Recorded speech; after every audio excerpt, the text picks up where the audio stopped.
A number of FARC leaders announced that they are returning to armed struggle in Colombia. The Brazilian Amazon continues to burn while the motives behind Bolsonaro's administration's response are called into question. And leader of the British Labour Party, Jeremy Corbyn, condemns the Prime Minister's efforts to circumvent Parliament. From the headquarters of teleSUR English in Quito, Ecuador, this is From the South, and I'm Camila Escalante.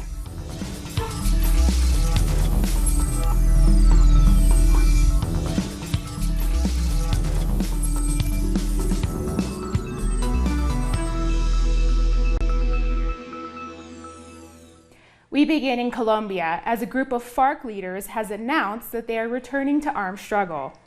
The group includes the FARC Senator Jesus Sandrich, who abandoned his security detail and disappeared several weeks ago.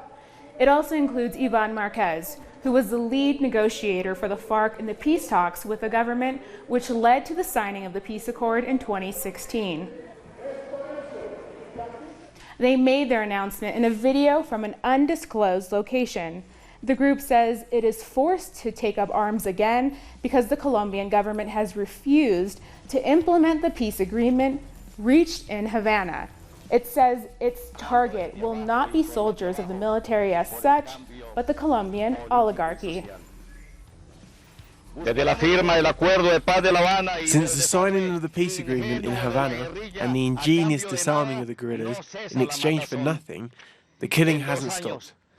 In 2 years, more than 500 leaders of social movements have been murdered, and more than 150 guerrillas have been killed, while the state remains indifferent and does nothing. When we signed the Havana Accord, we did it in the conviction that it is possible to change the lives of the humble and the dispossessed, but the state has not fulfilled even its most fundamental duty, to protect the life of its citizens, and in particular, to prevent murders for political reasons. The president of the Special Jurisdiction for Peace, Patricia Linares, said that the move to rearm constitutes a threat to the peace process. The news that some members of the FARC are rearming in secrecy shows a failure to comply with the integral system of truth, justice, reparation, and no repetition. It falls in the remit of the Special Jurisdiction for Peace and without doubt constitutes a grave act for the peace process, which with difficult and great sacrifice has been ongoing in this country. Constructing peace after half a century of internal conflict is difficult, and a path of full uncertainties and doubts. However, the parties have complied with their commitments. Our correspondent Jose Manuel Jimenez has more from Bogotá. Reactions are flooding into this announcement by the FARC dissidents, most of them expressing support for the peace process, support for those ex-guerrillas who signed a peace agreement with the Colombian state, support for defending this process which benefits most of the Colombian people. You'll remember that when the peace agreement was put to a referendum for ratification, those who voted in favor were especially those in the communities most affected by the armed conflict for more than 50 years, the indigenous people, the Afro-Colombian community, campesinos. They are the ones who said most clearly, we are in favor of the peace process, we don't want any more war. And many political figures have been saying that this needs to be protected and defended. They say it's necessary to demand that President Ivan Duque gives proper funding to the peace agreement, protects the areas where former combatants are gathered. That, they say, is the only way of blocking this new attempt to form a guerrilla organization of the FARC, as announced by Ivan Marquez, Jesus Sandrich, and El Paisa. There have also been reactions from the far right. The former President Álvaro Uribe said we have to remove these agreements from the Constitution and capture these bandits wherever they are. Another right-wing senator referred to the refusal to grant the 16 seats in Congress for the victims of the armed conflict.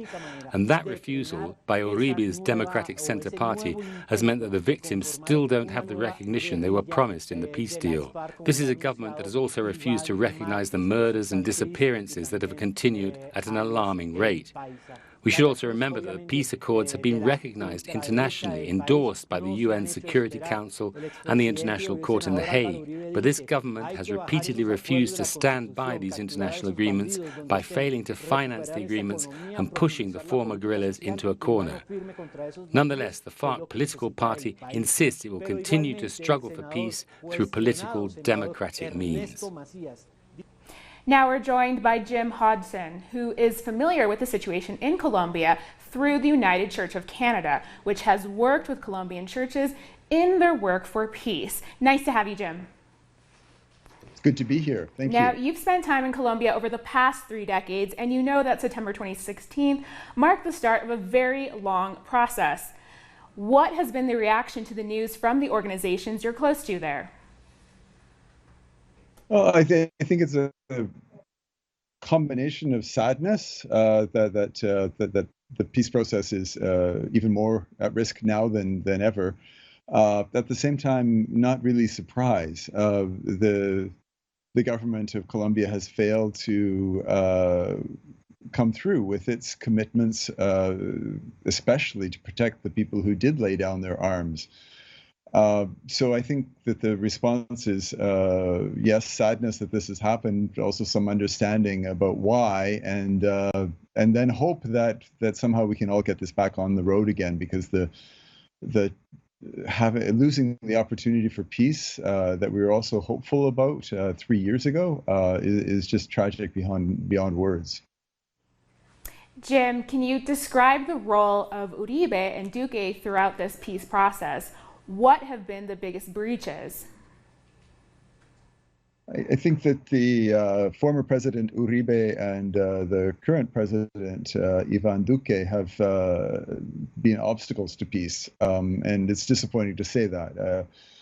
You know, I mean, we all took a big chance on this. The other former president, Juan Manuel Santos, may not have been all that any of us hoped for in terms of social justice and peace, but he at least understood that Colombia needed to have a much greater level of social and political peace so that other things could happen. And you know, his view was a kind of a capitalist development view. But the folks who wanted peace and wanted greater social justice took a chance with that, and you know, got, I think, a reasonable deal in 2016.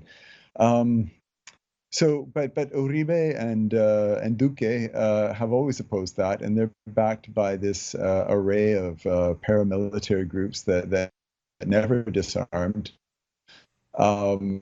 Those people attacked both the former fighters who laid down their arms and other leaders of social movements in Colombia. And I mean, we're talking about hundreds of people who've been killed in the past 2.5-3 years. And that's the tragedy of what's become of the peace process.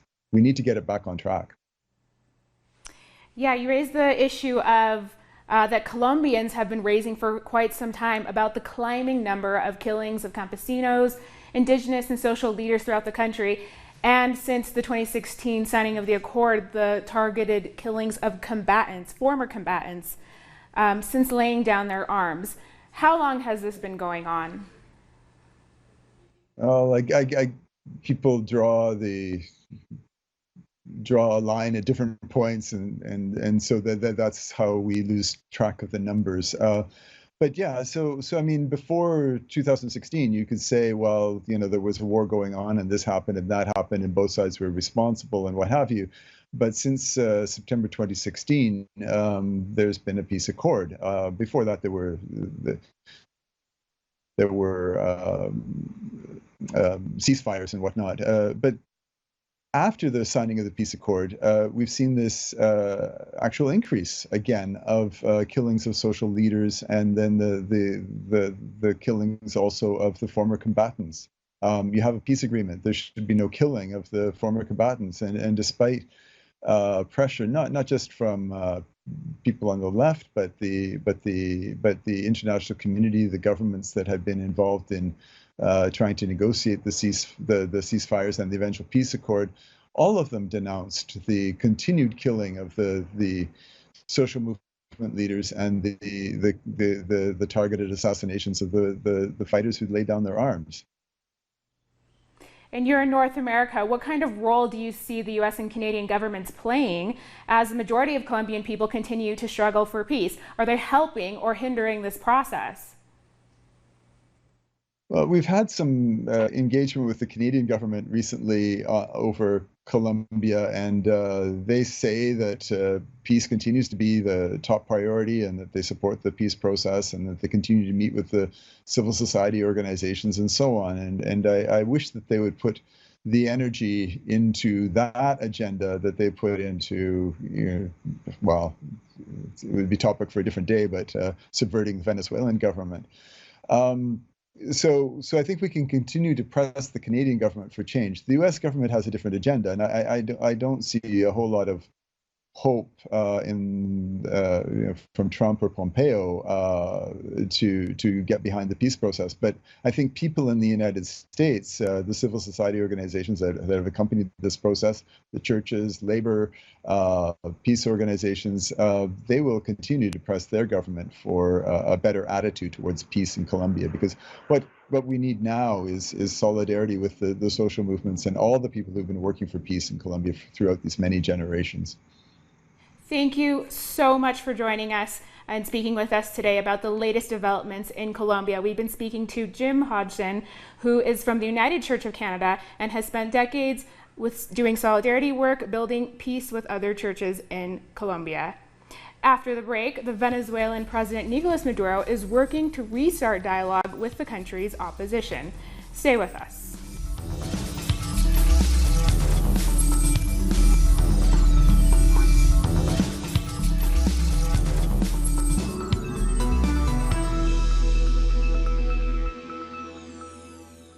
Welcome back.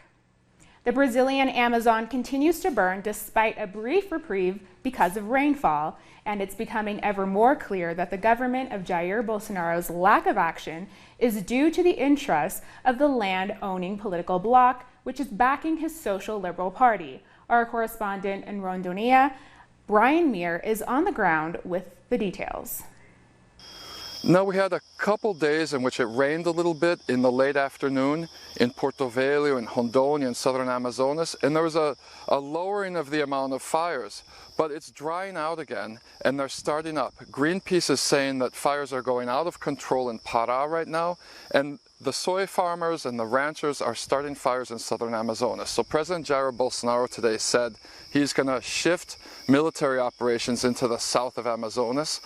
But at the same time, it doesn't seem like they're going after the people who are hiring chainsaw crews and hiring people to start these fires. Because it's the big cattle ranchers and soy farmers behind all of this. If the Air Force is just arresting poor people with cans of gasoline who are getting paid $30 to start a fire, it's not going to stop anything. So it doesn't seem like they're really attacking the root of the problem. And a symbol of that is something that a local journalist told me today.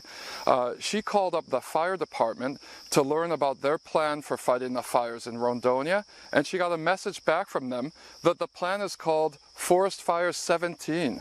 Now 17 is the campaign number of Jair Bolsonaro's PSL party, and the governor is a member of this party. So at the same time that they're saying they're putting out forest fires, they're campaigning for the politicians who basically started all the fires, because the main support base for the PSL party are the Ruralista bloc, the big ranchers and the big soy plantation owners who are causing all of these problems. Contrary to the Brazilian government's response, the president of Bolivia, Evo Morales, has said that treasury funds will be used to recover the Amazon rainforest following the fires ravaging the region. He also called for businesses from a range of sectors to put together a recovery plan.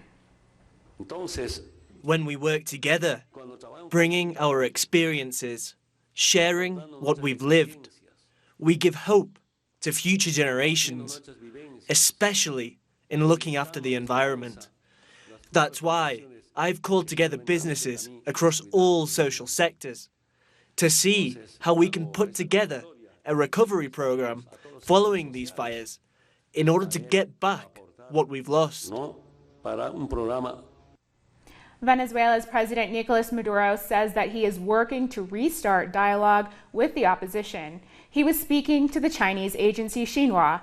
Venezuela had put the talks on hold after the U.S. government ordered more sanctions against the country, and the opposition supported them. I can tell you that we have reestablished contact with the Norwegian government. There have been several meetings, and we have made contact again with the delegates of the Venezuelan opposition. We create a permanent mechanism of dialogue, a permanent forum for talks, that is able to overcome any turmoil, any obstacle, any situation. We want dialogue, dialogue, dialogue for peace. Moving down the continent now, human remains have been discovered at a former detention and torture center in the Uruguayan capital Montevideo, used during the country's dictatorship. Forensic experts are currently removing the remains of an entire body found in Battalion 12, a former detention and torture center that operated during the civic military dictatorship between 1972 and 1985. 2 samples are going to be extracted. One will go to Cordoba, to the Anthropology Institute in Argentina, because there they have a list of missing persons to compare with the DNA. And the other one will stay here in Uruguay, where we will also work on it. I don't doubt the political will, but we believe that we must deepen the search, because at the rate we're going, we go very, very slowly. Moving on to Hurricane Dorian in the Caribbean, which is getting stronger as it sets its sights on the Bahamas and the U.S. mainland, and is expected to make landfall as a major hurricane soon. The National Hurricane Center's latest intensity forecast calls for Dorian to become a dangerous Category 4 hurricane as early as Friday. On its current track, Dorian should move over the Atlantic and onto the Bahamas within the next 24 to 48 hours. Forecasters say the hurricane is intensifying rapidly as it tears through the Atlantic, and it already has a higher peak intensity than in the previous forecast. Meanwhile, the Federal Emergency Management Agency had deployed over 3,000 people in Puerto Rico and the U.S. Virgin Islands. Storms are a hard topic to avoid in Puerto Rico. In 2017, Hurricane Maria, the strongest to hit the island in nearly a century, made landfall. And staying in the Caribbean, over 200 delegates from around the world have met for the first Patriotic Forum in Haiti.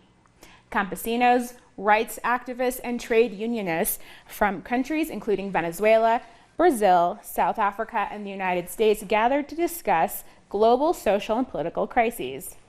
They're debating the consequences of capitalism as well as U.S. intervention and sanctions. Taking place until August 31st, one of the main points of the event's agenda is Haiti's political struggle with President Jovenel Moise. Still to come, Chancellor Angela Merkel says Germany is committed to a 2-state Palestine solution.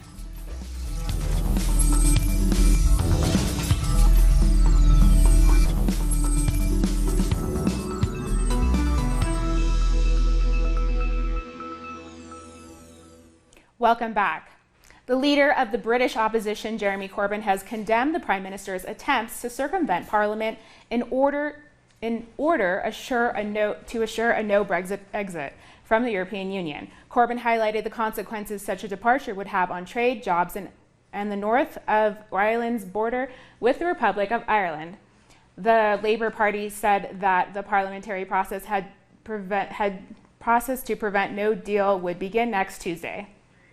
We will be back in Parliament on Tuesday to challenge Boris Johnson on what I think is a smash and grab raid against our democracy, where he's trying to suspend Parliament in order to prevent a serious discussion and a serious debate, to prevent a no-deal Brexit. What we're going to do is try to politically stop him on Tuesday with a parliamentary process in order to legislate to prevent a no-deal Brexit, and also to try and prevent him shutting down Parliament during this utterly crucial period. The left-wing Labour Member of Parliament, Chris Williamson, spoke to teleSUR about what Boris Johnson is doing with his suspension of Parliament. Well, I think he's trying to minimise parliamentary scrutiny of his plans to basically get the UK out of the European Union. And by proroguing Parliament in the way that he has, means that Parliament will not be able to sit for a longer period than would normally be the case during the conference season. So that minimises, I think, the ability of MPs to scrutinise what he's doing and try and avoid a no-deal Brexit. There is a lot of opposition to that. And by ensuring that Parliament can't sit, it means that Boris Johnson will not be subjected to the level of scrutiny that he would normally expect to see.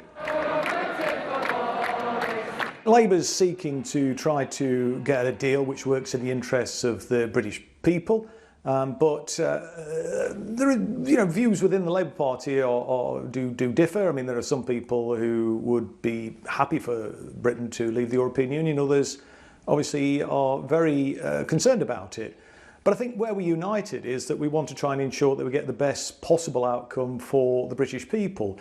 And so that's why I think a lot of effort is going into trying to ensure that Britain doesn't leave the European Union without a deal. But whether we do or whether we don't leave with or without a deal, the key thing is, what is our vision for Britain beyond the membership of the European Union? And that's where I think a socialist alternative, the sort of proposition that Jeremy Corbyn won the Labour leadership on to try and transform Britain, is the key issue really, because whether we are in or out of the European Union with the Conservatives still in power, we'll continue to see inequality increasing and poverty continuing to rise in this country, and obviously that is not in the interest of the vast majority of the British public, and obviously that's why we want to ensure that we get a general election in order to try and change the government. Now, I do think British democracy is under the microscope right now, and I think that some people argue that Boris Johnson is abusing the democratic processes in the United Kingdom, but I do think we need to do a lot more to improve democracy anyway. I mean, parliamentary democracy goes so far, and I think what we should be doing is looking at how we can democratise still further our country to give more ability at a local level for communities to have a greater say over their own destiny. And so that means, if you like, more localism, more ability of local authorities and regional areas in the country to determine what is important for them. So I think democracy at the moment in Britain is as I say, under the scrutiny, is under the microscope, not really necessarily serving the interests of the British people, and that's why I've ended up with a situation where 14 million people are living in poverty in the fifth biggest economy in the world. And that's why I think we do need a very severe look at the way in which democracy is operating in Britain to ensure that it's working in the interests of everybody rather than just the privileged elite at the top of society. Shifting to Germany, Palestinian President Mahmoud Abbas met with Chancellor Angela Merkel on an official visit to the European country. The two leaders are discussing the latest political developments in Palestine. Over the past week, Israel has ratcheted up tensions in the Middle East by increasing its offensive military operations, bombing Palestine, Lebanon, Iraq, and Syria. We will, of course, talk about the situation in the Palestine region, and we will also do that with a good basis, particularly on the basis that a political solution must come that leads to results that Palestinians and Israelis can live together in peace and safety. In our opinion, that is only possible through a two-state agreement between the conflicting parties under the consideration of internationally agreed upon parameters. That must be the goal as before. Regretfully, the U.S. administration is not helpful in establishing peace and safety in our region by wanting to exclude issues such as Jerusalem, refugees, borders, housing development and security from the negotiations. International institutions are being replaced and measures implemented which are in objection to the reference foundation developed by the international community. That's why we call for international accompaniment in the negotiations on the basis of what I suggested to the UN Security Council, a Middle East quartet with European and Arab states to accompany negotiations between us and Israel. We've come to the end of this news brief. You can find these and many other stories on our website at telesurenglish.net. And join us on social media, Facebook, Twitter, and Instagram. For TeleSUR English, I'm Camila Escalante. Thanks for watching.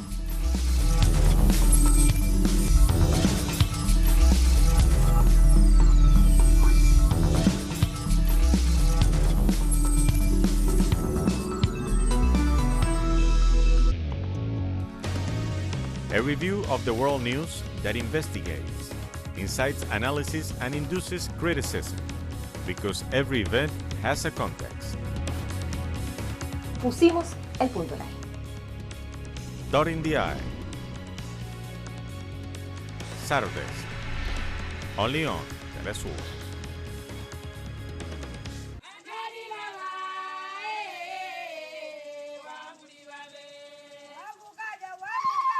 Thank you.